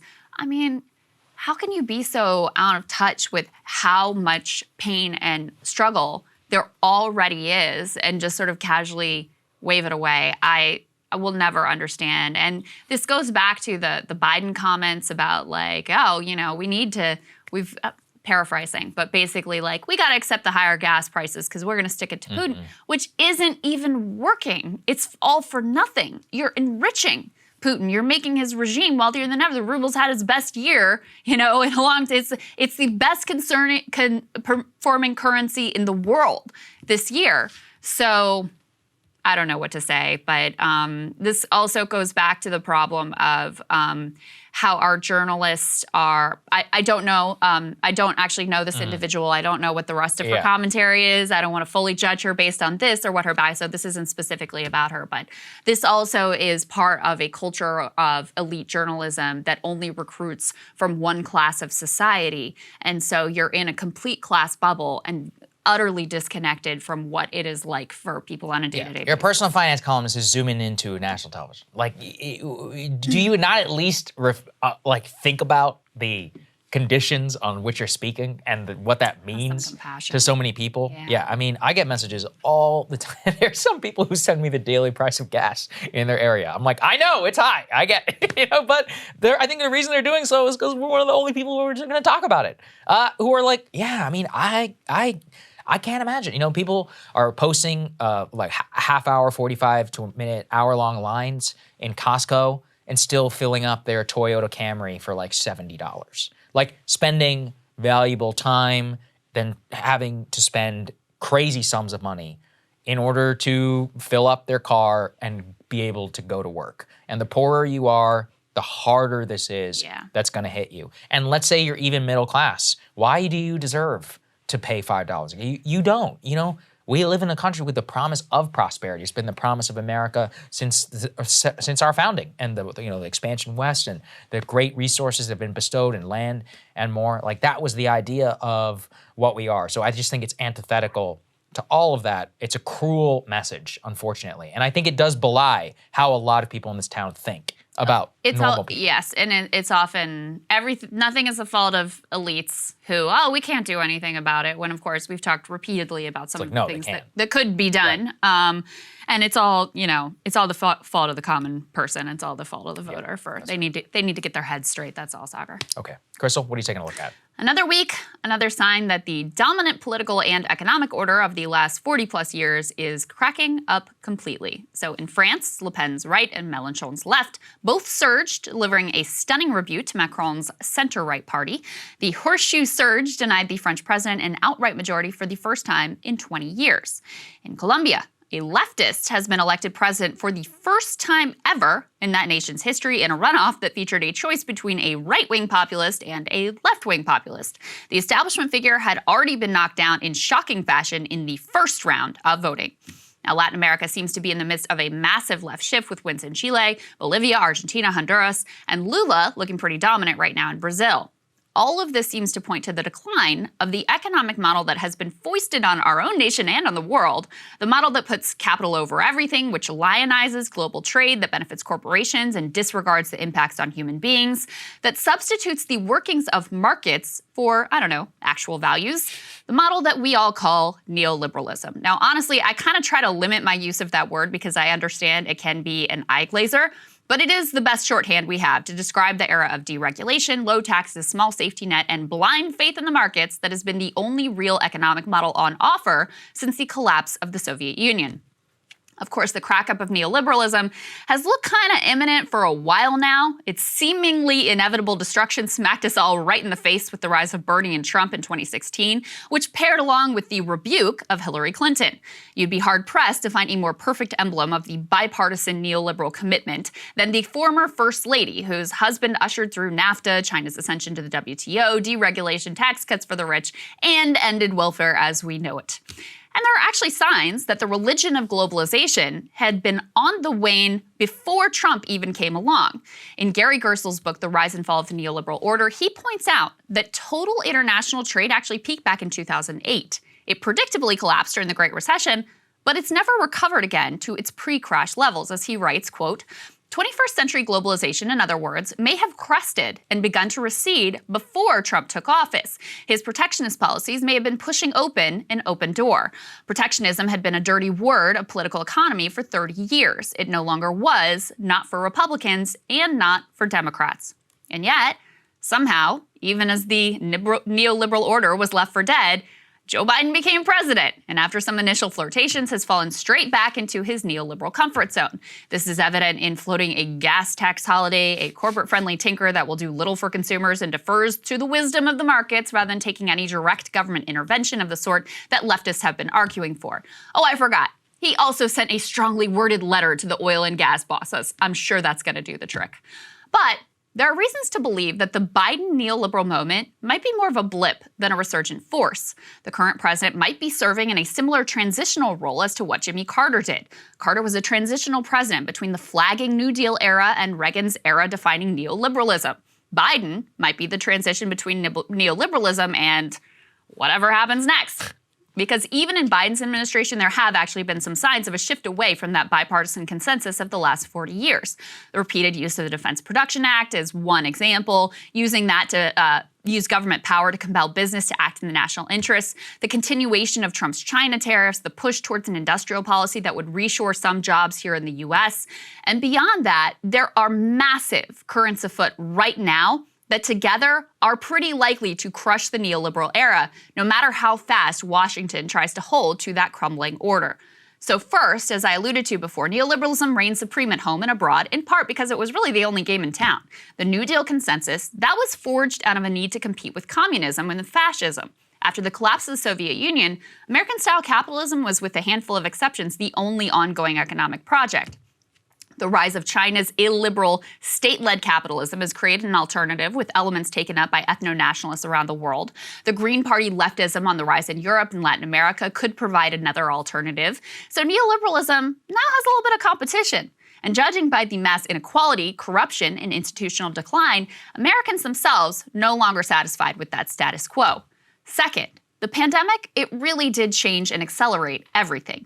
It demonstrated the ability of our government to improve citizens' lives when they actually want to. It put the essential work of service workers and pink-collar workers on full display. That, in turn, has given them the boldness and public support to demand better conditions post-pandemic. It accelerated inequality with massive asset bubbles and stock market record-breaking gains while unemployment also skyrocketed. It illustrated the false promises of globalization. After all, remember, the deal we were promised was, sure, your town and its workers and small businesses might be crushed, but at least you're gonna get cheap prices. Now, we don't even have the cheap prices. And we're left in the lurch when we realize absolutely essential items like masks, gowns, and semiconductor chips were all made somewhere else. Third, the war in Ukraine has also accelerated the trend away from globalization and caused a greater world fracturing with Russia and China on one side and the West on the other. Our imposition of a sort of new Iron Curtain on Russia is going to incentivize a lot of nations to shift away from the globalized systems that we here in the U.S. run and dominate. For us, the problems with relying on the rest of the world that were raised by the pandemic were also brought home further by the war. And the final factor here is a real wild card, the Fed-engineered recession that we are staring down. As I discussed on Tuesday, the Fed policy will cause unemployment, misery, and death. It will also likely squeeze some of the fakery and mania that has driven markets for the last decade. We have all become used to, and many profit off of, an economy that is basically built on a fake foundation of Wall Street speculation. Firms that once invested in innovation, now they borrow money not to create new products, but to pay off their shareholders and goose their own stock prices.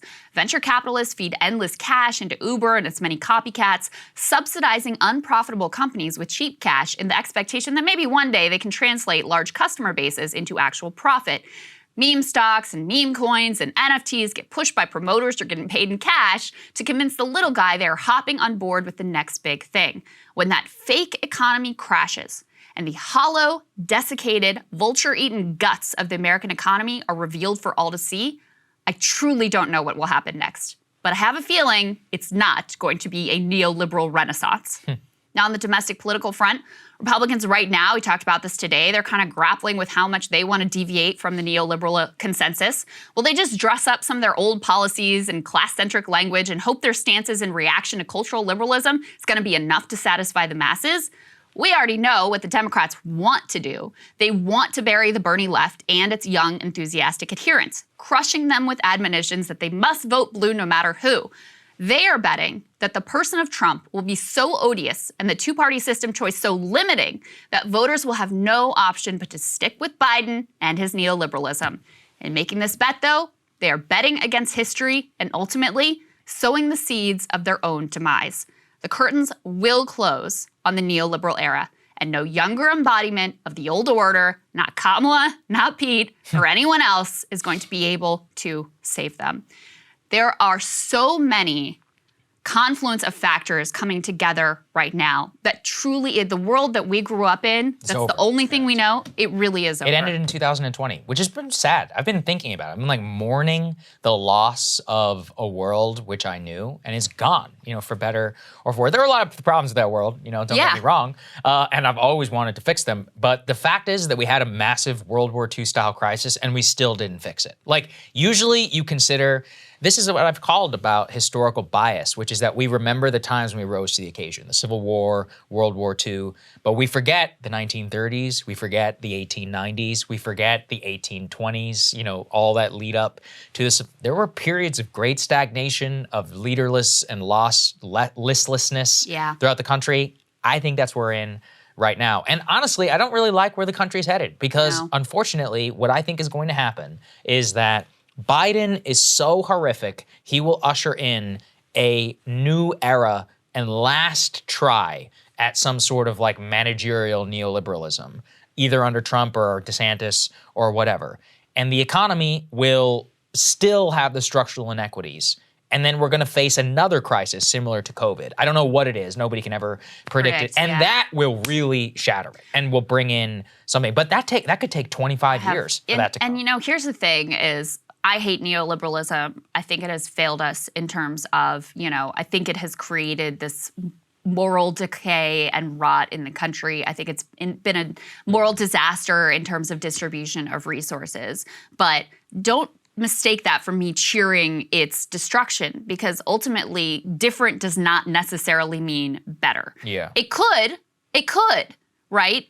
But these are extremely fraught, pivotal times that we are living through on every level. I mean, the Fed and what happens with, what seems to be an imminent recession, that's a complete wild card. Who knows how people respond to that and what that looks like on the other side. We have no idea what it's going to look like once some of the sort of mania is stripped out of the economy. Are we going to get to a place where companies actually are rewarded for investing again? And this is a uniquely American phenomenon too, by the way. But I've been reading Rana Foroohar's book, Makers and Takers, as well. She has this example of Apple, when they released the iPod, their stock got hammered. When they issued dividends and stock buy, then it goes up. That's the reward in our marketplace right now, is for fakery. I mean, it's complete financialization of our economy, where so much of it is, Wall Street speculation versus actual innovation or creating anything new or real. So if that gets stripped away, I don't know what's left. I don't know how people respond to it. I don't know what direction we're heading in, but I can tell you it's going to look a lot different than how things have looked my entire life. Yeah, I completely agree. All right, Saagar, what are you looking at? Well, sticking with the historical theme of the 1970s, I find myself thinking in this week, if there is a single problem that defeated Jimmy Carter in 1980, it was the gas crisis. Yes, this was precipitated and intertwined with his handling of the Iranian Revolution, but at its core, the election of 1980 was a rejection of the chaos in American life. It manifested itself in the most potent form of gas lines, gas shortages, fights in the street, high interest rates, the feeling that the American dream was dead. Things aren't that bad yet here in the United States, but given that we've had about 50 years to ensure it would never happen again, and we're experiencing, I don't know, maybe 75% of what they did back then, I would say that's a pretty catastrophic failure. Now, with Biden, I've already described how he basically is Jimmy Carter, but worse. He's much older, he lacks the ability to learn from Carter's mistakes, which he was alive and in an office for, and to give the American people a visionary plan and confidence to rise up from the crisis and emerge not only anew, but better off. As I've long harped on, the gas crisis and Biden's handling of it since the invasion of Ukraine has been an abject disaster. Him and his administration knowingly are constraining the supply of oil with Russian oil sanctions and are in the interim doing nothing to reduce the price of gas here at home. I've done multiple segments here about how to decrease the price of gas. You can watch them all in earlier segments. They'll be in the newsletter for premium subs. But to sum it up again, they all have to do with supply. Right now, we have high demand for gas, and we have a major supply problem. The supply problem is a result of the Russian invasion, of Wall Street investors not letting oil companies pursue exploration to recoup losses from over the last decade. Okay, It doesn't take a genius to say, well, nuking demand is bad because that means people's quality of life will suffer dramatically, so let's just do everything that we can on supply. Not only has the Biden administration not done that, not only has their plan on supply been to genuinely ask oil companies to be, quote, patriots, they are now floating what could be one of the dumbest ideas of all time. President Biden is set to ask Congress to suspend the federal gas tax for the next 3 months through the summer driving season. Now, such a plan, if enacted, would save consumers just 18 cents per gallon. But at a deeper level, just think about it. The administration's big plan, which they've had nearly a year to come up with, just to try and save you a minuscule amount at the pump while stimulating demand in the peak season, and then not doing anything about supply. It does not take an economist to figure out that this will increase the price of gas further. It will hit demand when it's already hot, and it will do nothing about constraining supply. If this would work, I would advocate for it. But consider this. On June 1st, New York suspended its motor fuel tax of 8 cents a gallon, as well as its 4 cents sales tax on up to $2 a gallon. On a day, the average price of gas that day in New York State was $4.93. 2 weeks after what is an effective 16-cent per gallon tax holiday went into effect in the state of New York, the price of gas was $5.04 a gallon. Furthermore, it pains me to agree with Jason Furman here, but he is correct. Right now, refinery capacity is already strained max to the max, meaning that the supply crunch has nowhere else to go. Most of the reduction in the gas tax, and thus the subsequent spike in demand, would be pocketed by the oil companies. To the extent that consumers save anything, it would possibly be a few cents per gallon, which would then get erased by the subsequent increase in demand. This is the problem with nearly all Biden thinking on gas. And okay, let's say none of what I'm saying happens, and the price remains static. Here's how much it would save a gas tax holiday went into effect. You would save $20 a month with a pickup truck, $18 with a full-size SUV, $15 with a mid-size SUV, $11 with a full-size sedan, and $8 with the compact. I'm not going to say that's nothing for the average person, but it is not meaningful enough compared to the $200 a month more in gas you're paying since Biden took office. For that to be your signature proposal so far, that is ridiculous. Here's the truth. You cannot do a damn thing about this crisis until you deal with supply. Repealing the gas tax won't really do anything. His other proposed so-called windfall tax on oil companies, look, I'm fine with the idea, but again, it misses the mark. If you take away the current profits of the oil and gas companies, then they're just gonna have to cut costs, constrain supply, and other ways in order to pay back their investors who run the company. That would only further increase the price of gas. I understand these things might feel good, they might sound good to somebody who doesn't understand oil markets. But what I really cannot get over is how this is just another sign of Biden's malaise. He had a year, an entire year, to develop a plan on gas. This idiocy is the best that the man can come up with. And here's the thing, it's not just me saying this. Gas tax idea has been around for a long time. Listen to what a certain candidate Obama had to say in 2008, the last time this proposal was floated. I know that we're having a debate right now about the gas tax holiday. I know how brutal this is on folks right now, and I know they need relief, which is why I've offered a middle-class tax cut for every American, $1,000 for working families, so that they can deal not only with rising gas prices, but rising healthcare costs and rising grocery costs. But for us to suggest that 30 cents a day for 3 months is real relief, that's a real energy policy, means that we are not tackling the problem that has to be tackled.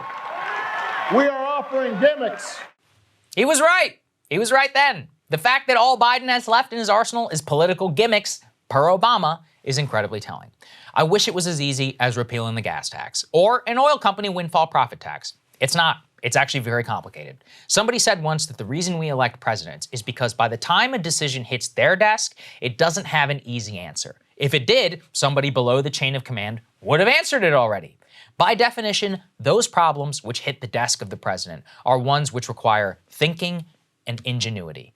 Unfortunately, Biden is not rising to this moment.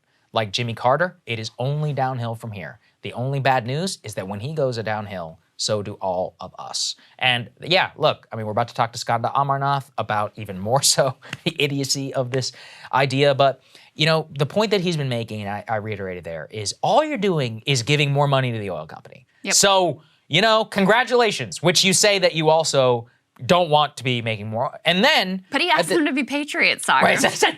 Yeah, be a They're gonna patriot, so I'm listen. going to pay you more. Okay? Okay. Listen, I get it. I know gas tax repeal is very popular on paper, but like I said, the New York example is perfect because it's almost 2 cents off what the federal gas repeal would be. The price went up. Like, that's how it works. The idea that just the gas tax alone, also, state gas taxes are way higher than the feds. You know, Georgia and Pennsylvania, for example, is 60 cents per gas. That actually is, you know, that will save you some money. But even then, not that much money compared to the $2 or so per gallon that the price of gas has increased over the last 4 months. Well, and we're engaging with this like this is actually all right, even going to happen. A good faith like attempt to do something when he knew damn well before he proposed this, Congress was going to say no. Right. This is just about messaging. In fact, Jeff Stein has a report about how even his own officials, the Treasury Department in particular, like, this isn't a good idea.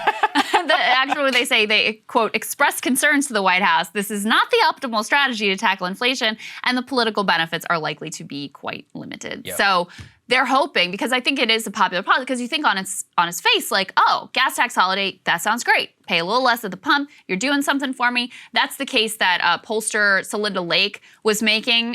She says that it shows strength. It shows being in touch. It shows a willingness to act on all the levers at his disposal. It's populist. It's great.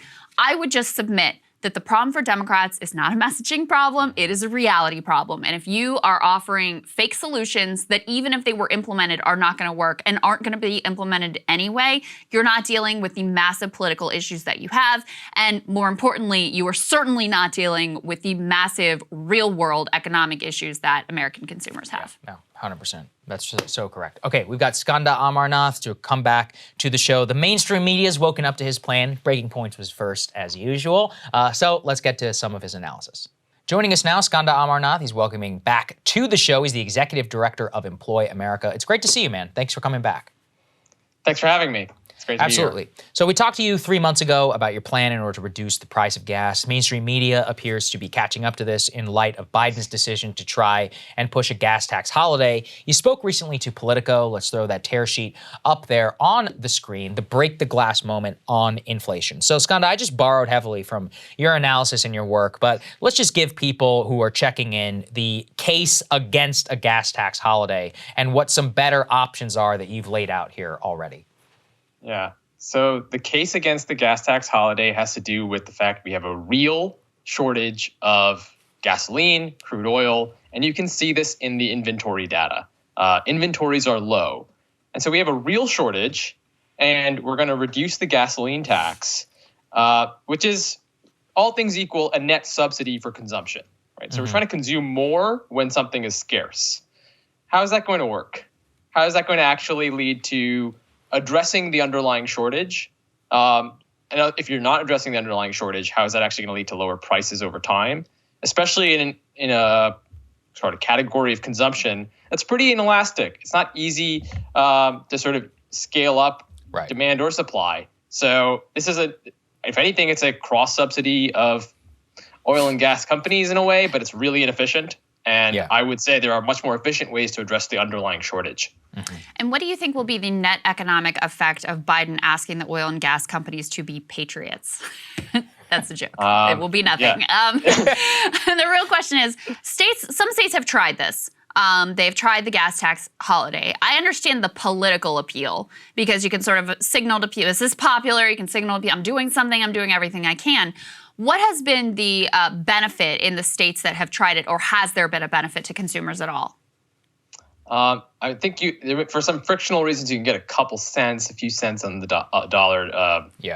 That's really what you're talking about at most. And even then, think about it as we have like an underlying shortage here. This is the leverage point in sort of the Russia-Ukraine war right now in terms of what we're willing to sanction and not sanction. And so we're trying to subsidize consumption at this time. It's actually very tone deaf, but obviously I'm not one of these sort of political operators saying this is a smart political move here. But if you're subsidizing consumption when it's really scarce, that's going to also show up as demand will adjust up and that's also going to show up in sort of prices will adjust accordingly. So whatever tax benefit you're getting in terms of the sticker shock is pretty thin. And we see it in like Maryland and some other states. We saw actually that demand increased, but it didn't necessarily show up as like a big price boon for Maryland motorists because they had a lower gas tax.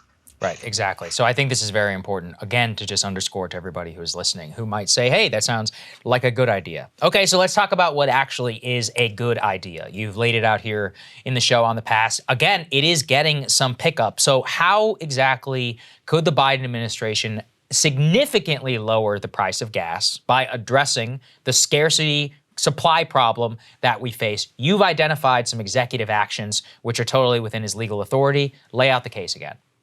Sure. So if we look at the oil industry, they will complain about a lot of things that are withholding supply, some more legitimate, some less legitimate. Some things are annoying, but not the cause of the problem. The real cause, I would say, that's at the heart of it for why industry doesn't want to invest more is that it's been a really cyclical sector. It's been super cyclical and volatile. The price of oil has really been boom bust for the last 8 years or so. Starting in 2014 in particular. And that's kind of a function of how U.S. production has matured in a way. So we have this fracking, shale extraction has really led to more cyclicality in a way.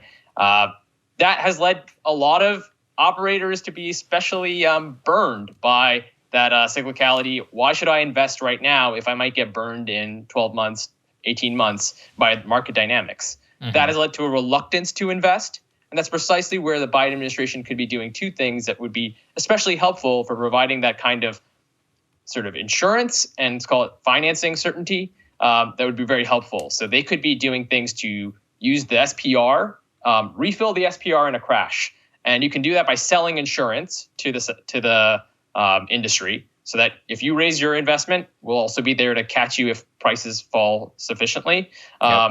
And likewise, they could be offering financing certainty. Because right now, the sector, there's two parts of it. One is not everyone has access to financing and capital markets in terms of their ability to get either bank loans or be able to issue bonds and under what conditions.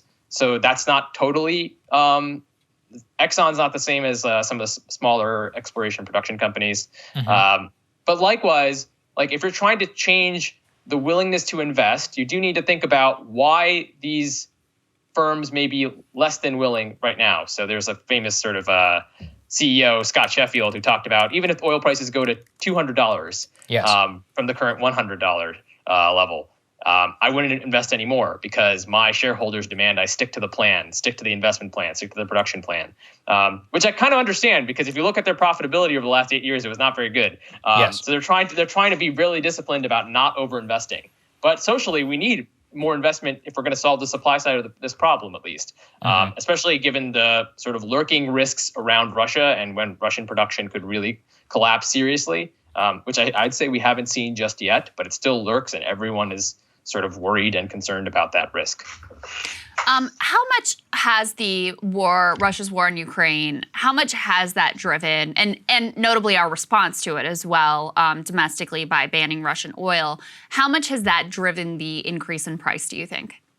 I think it's definitely a serious effect. We were coming into this invasion already with oil prices like trending close to $90 to $100. But as the risks grew, you saw crude oil prices be bid up in anticipation of this risk. And we saw it spike up as crude oil prices spike up when the invasion actually was on the cards, right? So prices have some forward-looking components to them. I'd say that because these risks emerge, everyone scrambles a little bit more to make sure they have enough supply to do the things they need to do with crude oil, with refined petroleum products. And that itself also leads to surges in prices. So I wouldn't say that crude oil markets are super smart all the time, but I would say that they're pretty rationally incorporating a lot of these risks. Right. And so that this has been a really important aspect of the inflationary picture. I don't think it's wrong to say that this is a big part of why crude oil prices are as high as they are. And Skanda, the other thing that I was wondering about is the price of a barrel of oil. The latest, I think, oil tumbles below $110 as fears of recession intensify. So the price of a barrel of oil is not astronomically high. And we've had at previous times in history, similar prices per barrel of oil, but not nearly what consumers are seeing at the pump. So where does the disconnect there come in?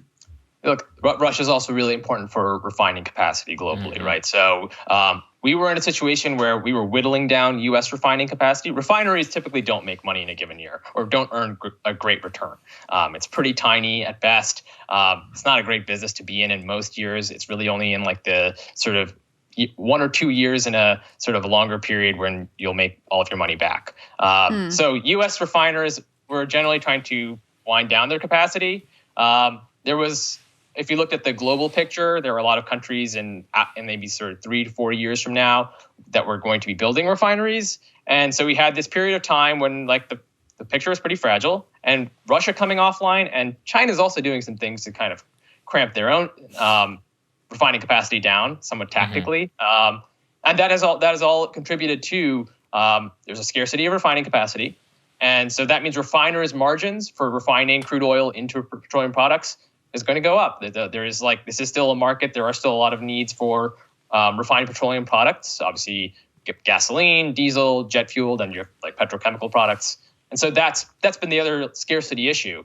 These two things there are two scarcity issues that are related but also separable. So like we haven't really seen crude oil inventories build up to say that okay, the supply side is really coming back in a serious way. Likewise, we have really, especially for summer driving season, we haven't seen sort of high gasoline inventories. Right. I think some of the refining margins have a chance to come down a little bit over time. Some of this was about refiners who are on seasonal maintenance now coming back. So there's some hope there, but we're probably not going back to the sort of low refining margins pre-invasion. Right, and I think one of the things I want to underscore is that everything you're laying out, given that the war is going to continue happening, given the inability of the plan, without restoring some level of certainty and de-risking the market, we are looking at these high gas prices for potentially years to come. And that gets us to the Federal Reserve, which I know that you've also spent a lot of time looking into. We played on our show earlier today, Skanda, a clip of Elizabeth Warren speaking with Chairman Powell, where he said that increasing interest rates will have no effect on the price of gas and on the price of food, or at least in effect of lowering those prices. So can you speak to us about what it means for current Fed policy in trying to address the most inflationary aspects of our economy right now? Right. So the Fed has a really blunt tool, and that tool is interest rates, a specific type of interest rate that feeds into a lot of asset prices. And so it actually hits the propensity for businesses to want to invest or hire across sectors, whether those sectors are consumer discretionary or energy and food and a lot of these commodity specific sectors that are where we actually need more supply and we need more investment ASAP. And the Fed's actions, you can see it right now if you look at energy stocks. While they've had a pretty strong run, energy stock prices have actually taken quite a big hit in the last week or so. And that itself has been a function of Fed policy, Fed talking about how they're going to have to risk recession to bring inflation down. Again, the Fed controls interest rates. I think sometimes there's a lot of misguided views about what the Fed actually controls and how much control they really have over inflation. They have one tool really, and that tool is short-term interest rates that can feed into a lot of different things, but it's going to feed in pretty bluntly. So I actually think it was a great question that Senator Warren asked, and I think I was actually surprised to see such a frank answer from Chair Powell, which is, we're actually not helping you here, and like don't expect us to be the ones to provide you the serious relief. The only real way they can provide the sort of decline in food and oil prices is like a horrible recession. So like see that with clear eyes. Yeah, no, that's exactly right. And there was a piece of this. So that part I understood, right? It was really clear to me that, what the Fed can do is they can hit the demand side, which means, in layman's terms, you might lose your job, your wages are going to go down, you're going to have less money in your pocket to spend. That's hitting the demand side. And so I looked at this, and most of the problems are these supply chain issues. So this is not even solving the problem, the primary problem that we have. But you make the case, this part I hadn't thought of, that not only are you not solving the issues on the supply side, you may actually be exacerbating them. Can you explain how that works and what that looks like?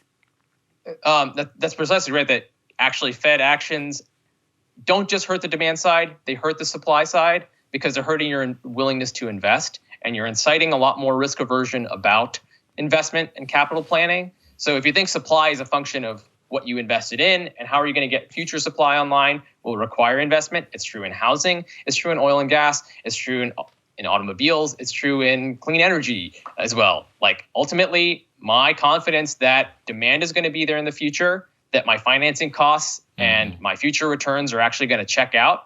Right now, if you're in a capital intensive industry and you actually need financing, your costs are going up for financing. And at the same time, I'm more worried about recession. And the Fed's not really actually saving me in terms of saying this. Like the Fed's saying, actually, yeah, there's a risk we're going to have to go into recession if we're going to control inflation. That's something Chair Powell said pretty transparently yesterday. Yeah. So if we keep that in mind, what are we doing here? We're actually we're making some problems worse. Housing starts have also started to decline. There have been big backlogs and supply chain issues in housing. But if part of the way we want to get out of this is having more housing and more housing supply catch up to demand, whether it's owned housing or rented housing, these are things that we need more investment today to actually solve. Right. And you're already seeing those effects play out. And I think for a lot of energy companies that have been burned time and time again, they're getting questions right now from their shareholders. Are your capital plans actually going to be able to survive a recession? Because that's what the Fed's telling me might happen next. Wow. So it actually puts even more constraint on because they want to reap even more of the benefits. I mean, everything you're saying, could we have a stagflation type scenario where we will have high inflation driven by supply side factors in addition to high unemployment given the Federal Reserve? Do you think that that's possible? I mean, is that something that the Fed would even explore? I mean, the Fed's moving in that direction effectively. Inflation's a pretty complex beast, right? Part of it is demand, part of it is supply. How much it is, you can kind of always debate till the cows come home, but it's really not like the kind of thing that is easy to control or easy to manage. And so inflation's high, but the Fed's tools are blunt. They can cram down investment and employment really rapidly. And so you can be left with actually, I think, again, what Senator Warren said is like the worst thing, the only thing worse than inflation is inflation plus recession, inflation plus high unemployment. And that's what the Fed's policies are moving in that direction. I wouldn't say that that's that's fate, like it's necessarily going to happen, but it's a huge risk of what the Fed's doing. And I would say for Congress and the White House, you should be thinking about everything you can be doing to help reduce inflation and help keep the business cycle stable. Make sure investment's coming online because look, monetary policy affects investment, but so do a whole lot of other things. Right. So you could be doing things in your own power to be, in certain cases, it does make sense to work with industry to make sure that they can make the investments needed to make their supply chains more resilient or make the kinds of investments that actually allow them to scale up investment with the confidence that, look, recession or no recession, it makes sense to invest. That's the kind of thing that we should see from the White House. We haven't. I don't think we have this yet. And same for Congress, too. I want to go ahead and put up the tear sheet on the screen that we have for Skanda about this so that people can take a look. Yep. The headline here is the supply side damage has begun. The dark side of Fed tightening. You've got a lot of data here. You dig into the housing market in particular, where we had years and years post-recession of underbuilding because there was this fear of investment. You were just starting to get more housing starts, and now that's falling off a cliff again. So I really recommend that people take a look at this. So Skanda, to kind of, wrap it up and put a bow on it, if you were sitting, if you're Fed Chair Jerome Powell, do you think that raising interest rates right now at all is the right policy? Is it the wrong policy?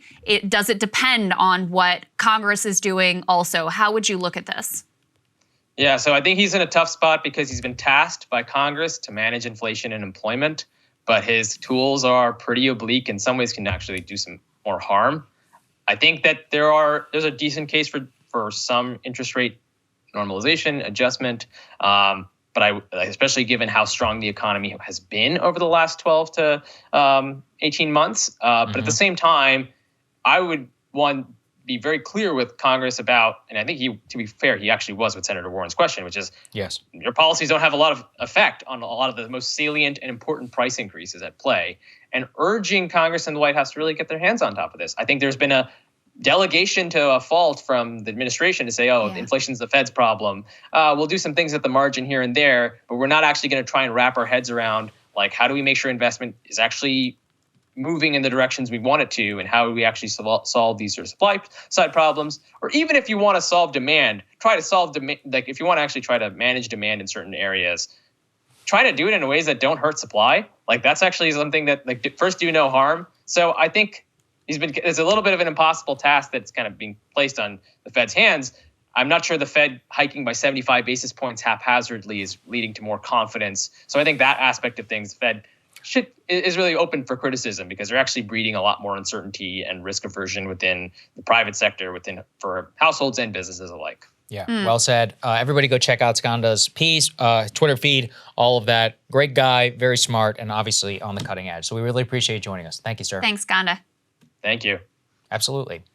Thank you guys so much for watching. We really appreciate it. As a reminder, premium subs, the tickets are on sale. Atlanta, center stage. We're coming as just for our own interest and yours. If you want to be able to see us, we have to prove that we can sell tickets in Atlanta before we can book venues elsewhere across the country. So don't worry, we are also coming to your city. But if you can help us out, if you're in the Atlanta area and all of that, you go ahead and buy tickets. We would deeply appreciate it. Premium subs get 1 week of pre-sale. Then the tickets will go on sale to the general public. As I said, lifetime members, go ahead and buy the tickets just so you have guaranteed ones through the app and all of that. Send us an email with your receipt. We'll refund the total amount, as that's what we promise you. We love you all so much. So thank you to everybody. If you want to be a premium sub, in order to sign up so you can buy tickets and get access to future pre-sales and all of that, in addition to helping support our work, we would deeply appreciate it. There's a link down there in the description, breakingpoints.com, all of that.